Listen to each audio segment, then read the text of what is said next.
Dollar bilan so'mni aralashtiramiz. So'm orasiga dollar, dollar orasiga so'm tiqamiz.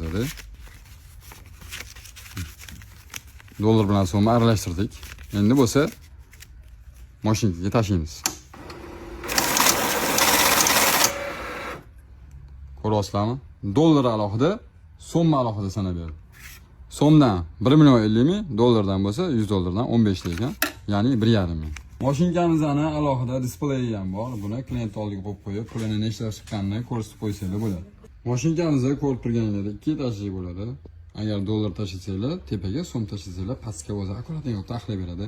Nech pulli dollar tashlashingiz umuman ahamiyati yo'q. Hammasini qo'shib, hisoblab bitta narx chiqarib beradi. Hamma tashlagan pulinglarni serinkasini ham alohida qilib chiqarib beradi. Eng zo'r tarafi dollar falsifikasini ham bemalol aniqlab beradigani shu bo'ladi. Sifati juda ham zo'r. Bu yoqda bo'lsa, pul sanaydigan mashinamizning ikkinchi ko'rinishi, bu bitta etajli bo'ladi. Bu yoqdan pul tashlaymiz, bu yoqdan bo'lsa sanab chiqarib beradi. Bu yoqda ham hamma nastroyki knopkada bo'ladi. 8 xildan oshiq valyutani bemalol sanab beradi. Bu modelimizda ham falsifikani aniqlab beradi. Cho'chimasdan ishlatursanglar bo'ladi. Do'konga qo'yib qo'ysanglar ham hozir dollar falsifikasi ko'payib ketgan.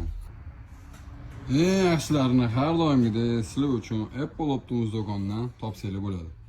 Hamma mashinamizga garantiya beramiz. Respublika bo'ylab dastlab ham qilib beramiz.